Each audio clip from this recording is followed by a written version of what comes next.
Way to a mystery place. Going down Picnic Point Road. Picnic Point Road. It's about 9 o'clock on the 13th of September 2017. Very good. And you can tell that we are in Washington just because of all the trees and the green and rain. The lush. Yeah, well, hey, yeah, it looks cloudy. We'd like some rain. So we're on familiar territory. I'm going to turn it on again when we get someplace that I don't know where we are. Okay, we're headed on the 5 to Seattle. Still a big surprise. What's going on? We had to get out of the house by 9 o'clock. And we almost made it. Almost. Fen and I were enjoying donuts on the deck, and time got away with us. On the new deck. On the new deck.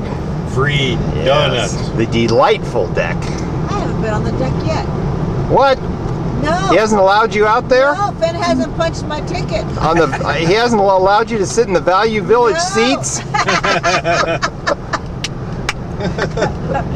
No. If I'm going to go outside, he's going to give me a pitchfork to go. We are on the I-5 bridge. That's Lake Union. We're headed into Seattle. Still don't know where we're going. We just saw a seaplane come in, which is what we were on last time I was here. There's Bill Gates' yacht down in the middle of Lake Union. Maybe we can see him on deck with some of his girlfriends.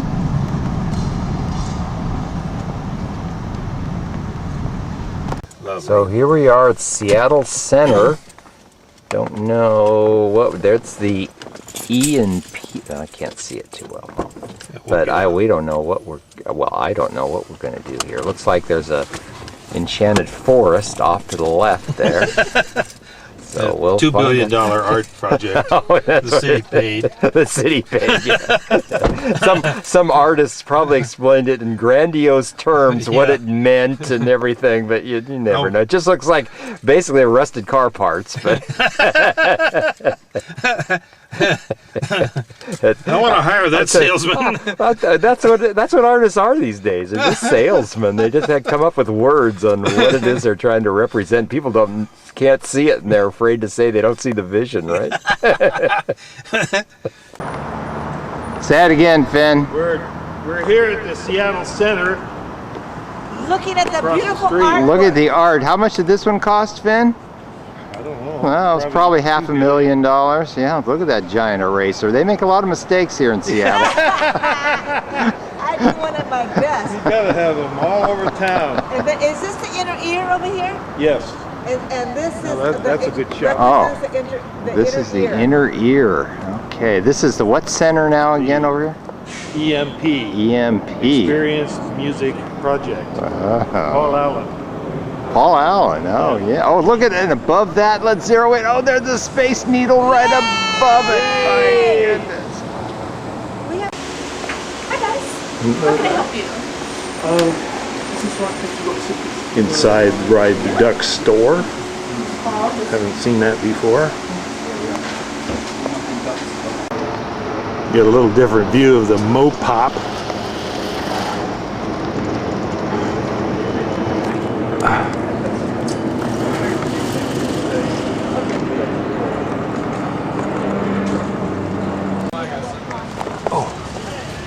Land and water tour.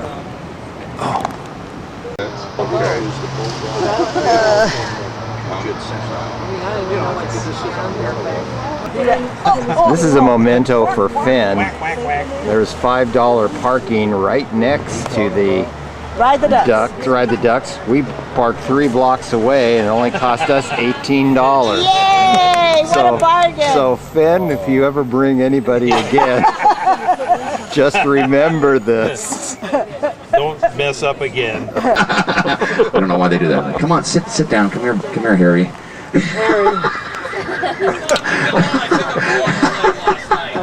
You get that hip replaced yet? Welcome to Ride the Ducks, Seattle's #1 tour. We do something that no other tour company does. We take our tour bus, we fill it up with tourists, and we drive it straight to Lake Union. Yay! That's pretty cool. You know, it's even cooler to drive it out of Lake Union. We're cheering when that happens, yes? Yes, significant moment time, okay? Because when they go in the lake, this is an amphibious vehicle. So the Coast Guard makes me over some safety features. The most obvious one, of course, is the PFDs, the life preserver. These people don't get out much. All right, let's do this. I like to move and move it. I like to move and move it. I like to move and move it. I like to move and move it. First up, right hand side, the mysterious bamboo forest. And beyond it is an ancient parking lot. It is 1% art. See, there's a couple. A guy named Paul Allen built that. You guys know who Paul Allen is? Everybody's old enough to remember that video, right? He hired a very famous architect, Frank Gehry, to design that building to look like that smash. The whole part of this park is different vistas. You walk down to see some art, you walk up to see some art. Olympic Mountains across Puget Sound if the clouds are clear, okay? Hence the name Olympic Sculpture Park, okay? For this park on Elliott Bay. Don't bother those people. They're working. They're not funny either. Park number 8, do not look at that. Oh, good. The water was very high to ship. They're humongous. All full up there. This is Elliott Bay. We have the 4th largest port in the United States. We are closer to Asia by a couple hundred miles, so we save a little fuel there. So that's why we work that way.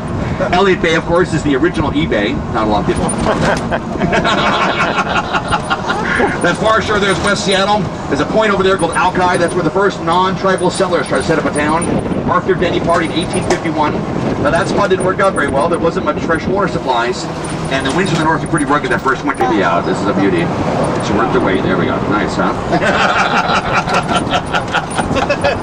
Which we have the largest species of octopus in the world, Pacific octopus. 38 feet from tip round trip. Burned slow enough that we get everybody out of the buildings. Nobody died in the fire. That's the amazing part about that. Except for about 1 million rats. Cleaned up a huge rat problem we had here in town. And don't be sad about that because the rats are back. The next day the merchants got together and talked about rebuilding. They came up with 2 new rules.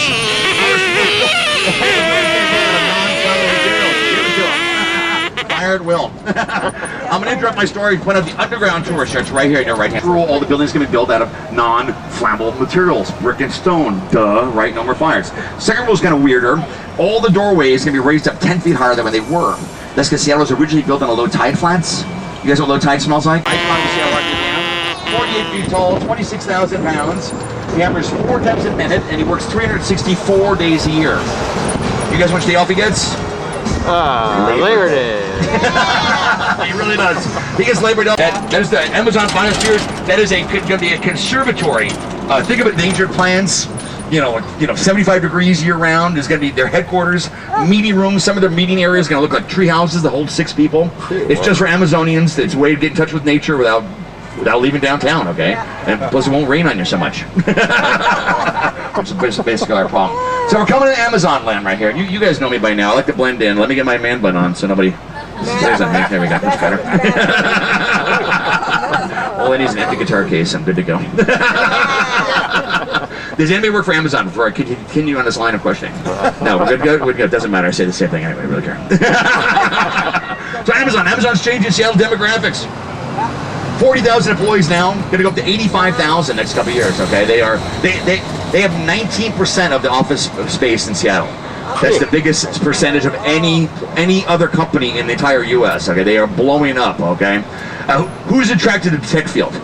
Guys. It's like 75-80% male employees. Okay, most of those guys are single. So ladies, if you're shopping around looking for an upgrade, husband 2.0, this is going to be your shopping area, right? Your kill zone. What's up with him? He probably wants to move back to the seat all of a sudden. That's weird. Let's head down. Let's get a little dancing going. We're going to go no more blocks. I need everybody to put their right index finger up like this. Down like this. So heading down here, making every green light. Can't you slow down? Save some gas.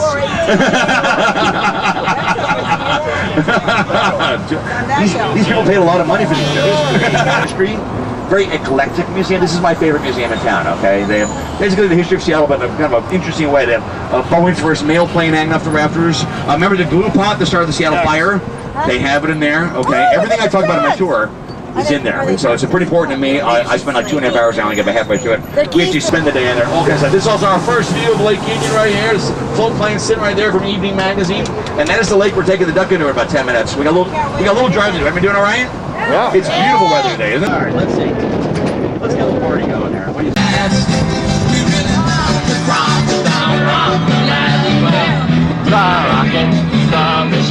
Let me open it right home by Julie's Landing. They rent boats. They rent kayaks, stand-up paddleboards. They rent electric boats. Electric boats have 10 seats and 20 cup holders. I don't need to explain that, right? Do the math. That's room for a chaser. Oh, coming up with another one. Here we go. You ready?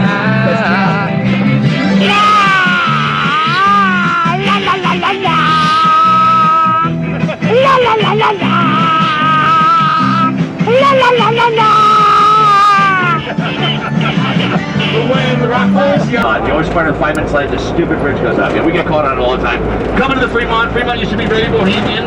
Lots of hippies, but it's turning high tech like the rest of Seattle. You're good over here, sir. For example, left-hand side, this is Google Maps. So if you take your phone out, use Google Maps. To find Google Maps, you're this close, it might explode like a Note 7. Don't do that, all right? You need distance. More tech on the right. This is Tableau right here on your right. Business data crunching software. They're building 5 buildings here, so they must make a very good widget, okay? Next building does geocaching. Anybody remember geocaching? They're still doing it. The next building does Adobe. So Photoshop, right? So what do you think came first? Online dating or Photoshop? Yeah. It's really a chicken and egg problem, really. So we went on the bridge. We'll try to show you later on. That's where the troll lives. You guys heard of the Fremont troll? That's true. We have a lousy view of it. I'm not going to lie to you. It's technically not even on our tour, but every once to know where it is. Lives on Troll Avenue in the bridge on this side. Okay. He's like 18 feet tall, covered in concrete. He's holding onto a full-size Volkswagen Beetle that used to have California license plates on it. Yes, that's a statement. We were really mean to Californians about 20 years ago. We thought they were coming and taking over the whole place. Little did we know that everyone was going to come in and take over the whole place. Forget the California. We're back to number 1, fastest growing city in the U.S. Okay, so we last summer we started at number 1, went down to 4, back to number 1. So the Californians are just a percentage, really. We are blowing up. Our town is changing dramatically. It really just happened in the last couple of years. It really was like last, like I'd say 2.5, 3 years. It just blew up. Tons of art in Fremont. We got a rocket bolted on a building. We have a statue of Vladimir Lenin. I like to get suited up myself because I don't want to get my hair wet. Okay, we are very good swimmers. Do not worry about us whatsoever. Okay. Now you're gonna want to do this in your own car. This is so cool. Okay, do not do that. Get a rental car. This is another quiet zone for you. This is a residential floating area. I'm gonna pick you guys up when we hit the lake.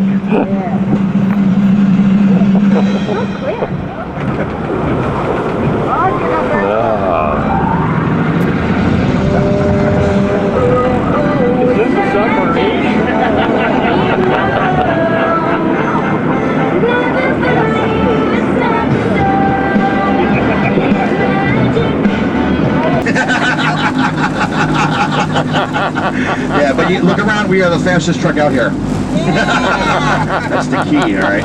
Welcome to Lake Union. You guys can stand up out here. You want to move around a little bit? You can. Do not get off the dock unless the captain says so. Is it time for them to get off the dock?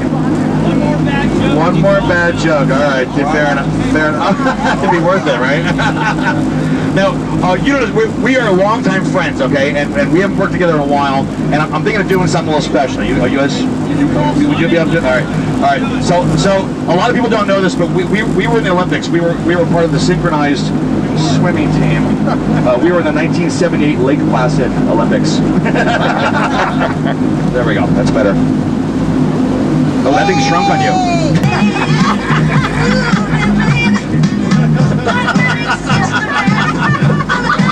You're changing too fast. I don't remember this part of the show. Thank you.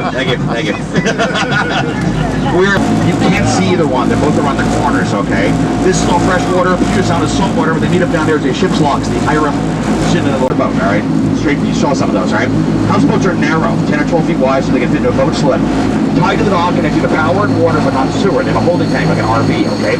But they can do something your house can't. They can actually drive around the lake. Look over here, the last one on the left-hand side, 2 blue Yamaha engines. On the right-hand side, if you look back, there's a white box. On top of that, trick-or-treaters, this is how you get rid of them right there, forever and ever and ever. Imagine a world where nobody leaves a pamphlet about cable TV at your front door ever again. That's gotta be worth $1 million. Next up, this big rusty thing on your right, this is the original Starbucks roaster. Yes, No, I'm lying. he still believes that, don't tell him. This is Gasworks Park. It was originally a coal gasification plant. That's a process that do heat and pressure, we convert coal to coal gas. Once we get it in a gas form, we can put it in a pipe, we can send it to your house or your street light, okay? This is how the U.S. heated your homes with back in the day, okay? At one point, the U.S. had 1,400 of these plants, and this is the last one standing. Natural gas put them out of business. Wasn't toxic or poisonous, didn't produce a lot of waste, okay? They closed up shop in the 50s. Seattle took over the property in the 70s, and when they did that, they covered up the polluted ground with some clean dirt, tore down some of the buildings, and fenced the rest in and called it public art. I'm not kidding about that. That's what the city called it. So just go with that, all right? Let me ask. That's one more example of public art, all right? Our big party here is 4th of July. About 50 pounds with salt. Dose. Living on sponge cake. Watching the sun. Oh, Gilnet out here. You guys have any idea what I'm talking about when I say gillnet? They're fishing right here for salmon right here, okay? So shaped, okay, like this. Fish swim along, they can't see the net. They stick their nose through that thing, right? Fish can't swim backwards. So they push forward, and that gill net goes over their gills and catches them right here, okay? And then the fisherman comes along and tends the net, pulls the net up, and pulls the fish through them, okay? That explains also why I saw a harbor seal in the lake last week, okay? So the seals live in saltwater, so they sneak in from the locks. And the reason they do that is so they can cherry pick the nets. Why would you try to catch a fish that goes 30 miles an hour when you can pluck them out like a grape on a salad?